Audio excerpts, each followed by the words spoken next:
Do you believe that some legends, which start out as nothing more than casual stories people share over meals or on the streets, can in the end leave the most real and cruel marks in our world, bloody, unforgettable scars? Urban legends are frightening not only because of those strange, unexplained supernatural phenomena. What makes them even more terrifying is that sometimes they can directly change a person's fate and even take someone's life. And tonight, the story I'm going to tell is exactly one that began as a rumor, but slowly turned into a tragic, real-life event. This case has even been called the #1 among Hong Kong's 5 great urban legends. The story began with a Hong Kong radio program. This show was called Horror Hotline, and it was hosted by the man known as the King of Ghosts, DJ Poon Shu-chung. Since its first broadcast in 1999, it had captivated countless listeners with its terrifying ghost stories and deeply immersive atmosphere. One of the biggest features of the show was that many enthusiastic fans of the paranormal would call in to share their personal experiences or talk about the urban legends they had investigated. Among this group of informants, there was one figure who could almost be called a star. His name was Tefu. Tefu was no ordinary listener. He was a seasoned and extremely proactive paranormal enthusiast. His passion for supernatural stories had already gone far beyond simply listening to them. He would personally visit the locations tied to these rumors, conduct on-site investigations, and then bring back first-hand information to share on the program. So whenever Tefu appeared, in the minds of the listeners it meant only one thing: a truly terrifying story was about to be told. But no one could have imagined that it was because of one particular clue and one particular investigation that Tefu would eventually be pushed down a path of no return. It was a late night when the phone line in the live broadcast studio rang once again. On the other end of the line came the familiar voice of Tefu, but this time his tone was completely different from before. Usually Tefu spoke with excitement, but still kept calm and rational. That night, however, his voice carried a weight it had never had before, serious, urgent, and unsettling. He told the host that he had recently discovered something extremely sinister in one of the busiest districts of Hong Kong, Causeway Bay. Everyone knows Causeway Bay, packed with cars and people, full of malls, restaurants, office towers, and hotels. But Tefu said that inside one of the most popular commercial buildings there, he had stumbled upon a corner that was disturbingly strange. On the surface, this building looked completely ordinary. Downstairs were shops and restaurants, brightly lit and crowded with customers. There was even a passageway that connected directly to a well-known 5-star hotel next door. By every measure, this was prosperity at its peak. Yet deep within this very modern building lay a back stairwell, a place that almost no one ever stepped into. It was dim, damp, and eerily quiet. The air was filled with the smell of dust and mold, and the atmosphere stood in stark contrast to the bustling world just outside.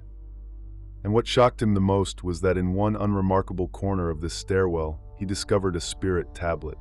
The tablet sat on a crude wooden stand, the paper clearly aged, but the 4 characters written on it were still unmistakably clear: Nameless Lonely Soul.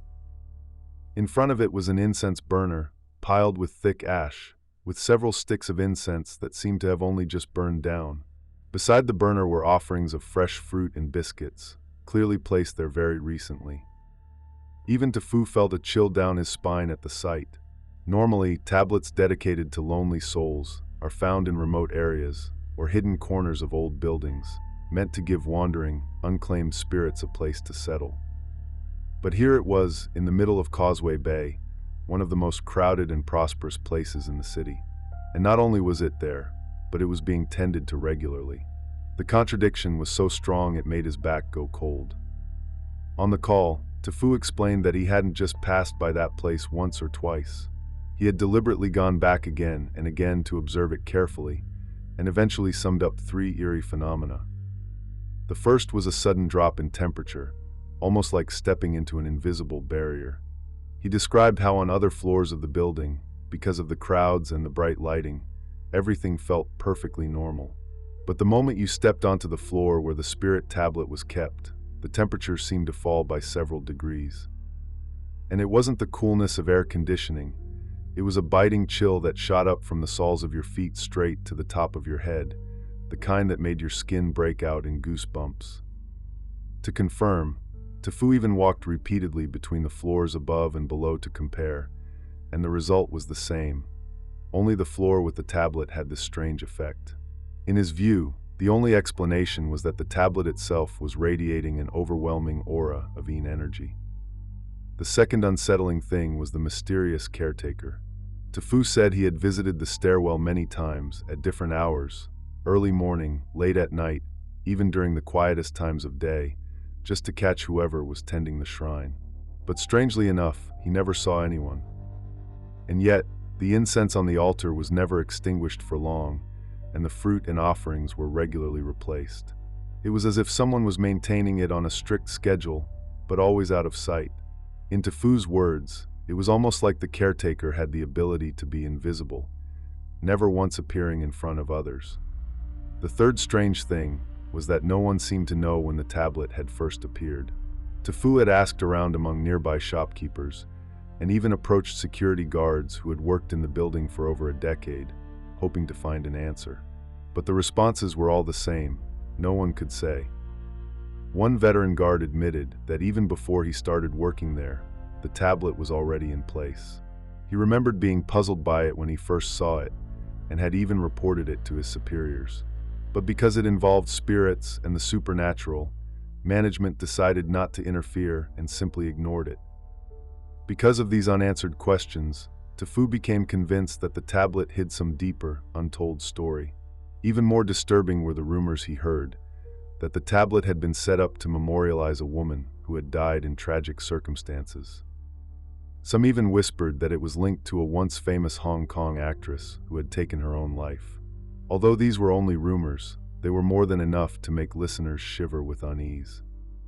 As soon as Tefu revealed his discovery, it immediately caught the production team's attention. In the history of the show, many urban legends were based only on hearsay, with very few callers ever providing such specific and unsettling details. So a few days later, Poon Shuchung led a recording and filming crew to join Tefu on a trip to that Causeway Bay building for an on-site investigation. The moment they stepped into the building, everything felt perfectly ordinary. The lobby was bright and bustling with people. Restaurants and shops were lively as ever. There wasn't the slightest hint of anything strange.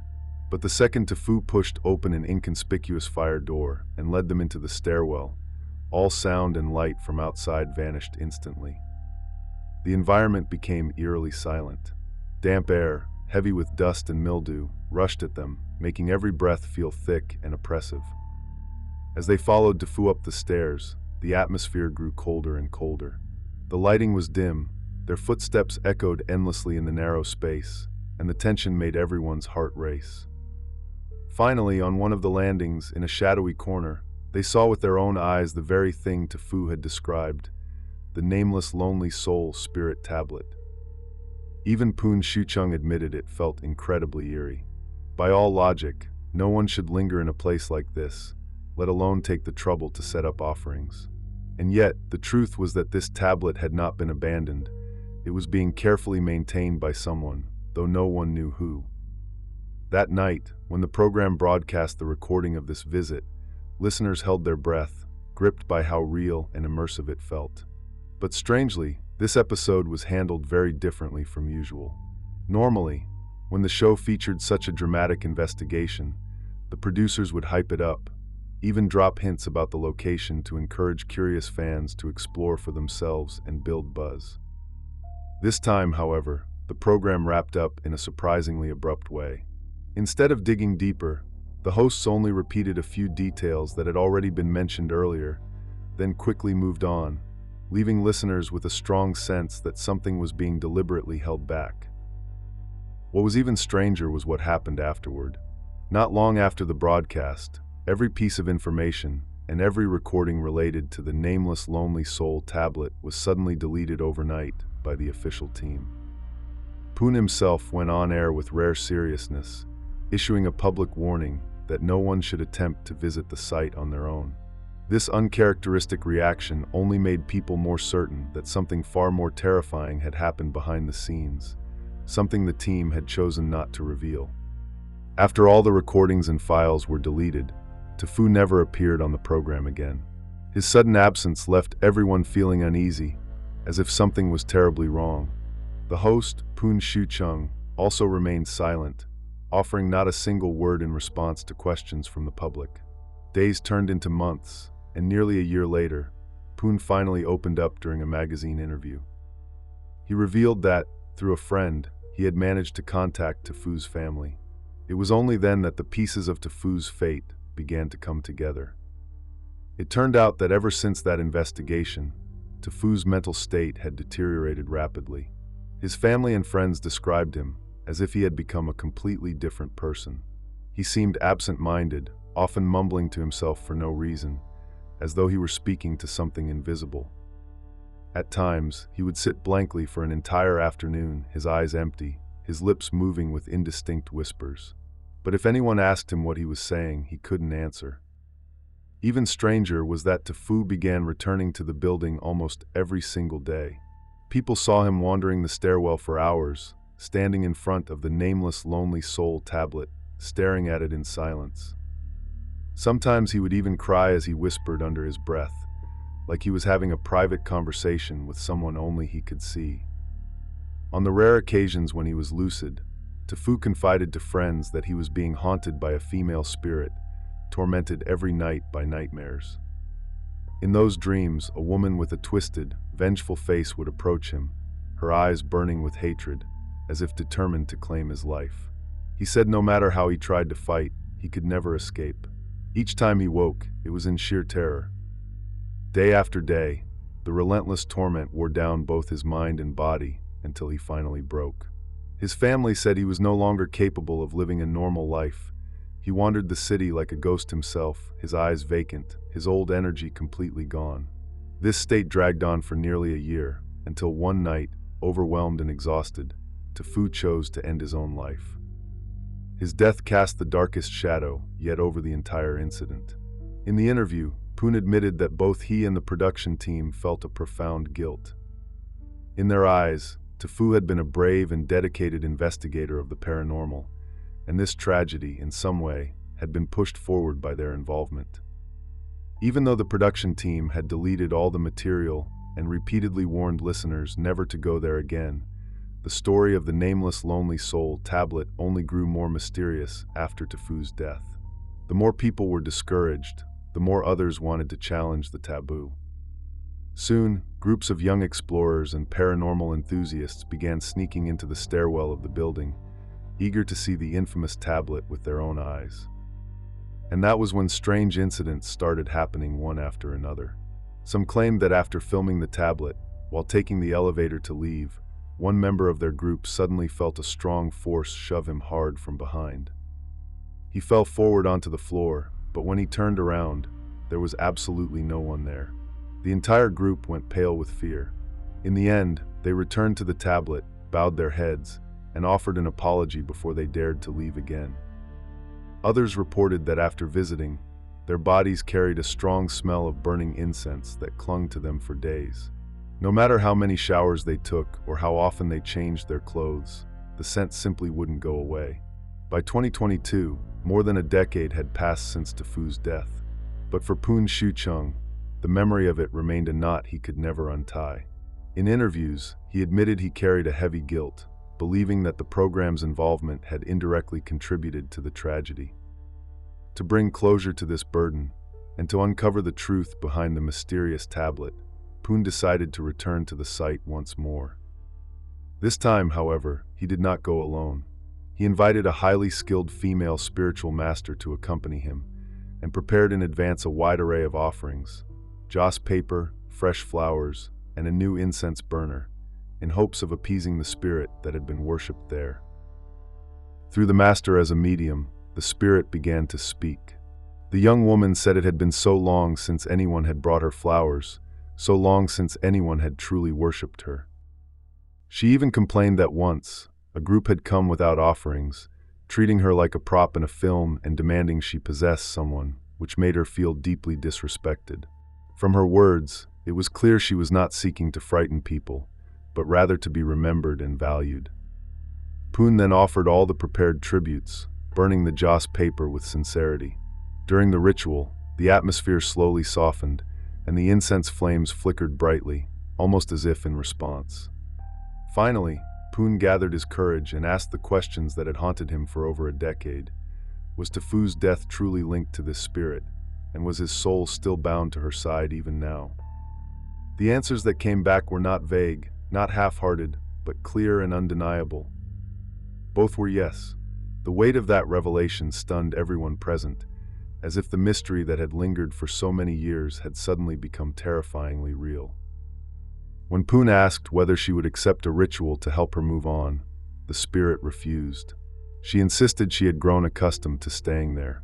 This stairwell was her only stage, the final imprint of her life, and she would never leave. Since Poon Shuchung's return to the site, the mystery of the Nameless Lonely Soul tablet seemed to finally have a reasonable explanation. It was not, as rumors had once suggested, dedicated to a celebrity, but to a performer forgotten by time. In life, she had never received the peace she deserved, and in death, no one buried her. In the end, she could only linger in that narrow, freezing stairwell, existing under the title of a nameless, lonely soul. For her, this was the final stage and the only home she had left. Even today, it is said that the tablet is still there, and that offerings are still made for her. Whether out of reverence or out of fear, there are always people who quietly burn incense and leave tributes, maintaining a fragile and mysterious balance with the spirit. The death of Tefu cast a tragic shadow over the entire story, while the silence of Poon and the program only deepened its sense of mystery. Was this all just an urban legend, or was it real? And how many more secrets might that hidden stairwell still be holding? Perhaps the full truth can never be uncovered. What remains is the fear people carry in their hearts toward the unknown, and the reminder that never changes. Some doors, once opened, can never be closed again.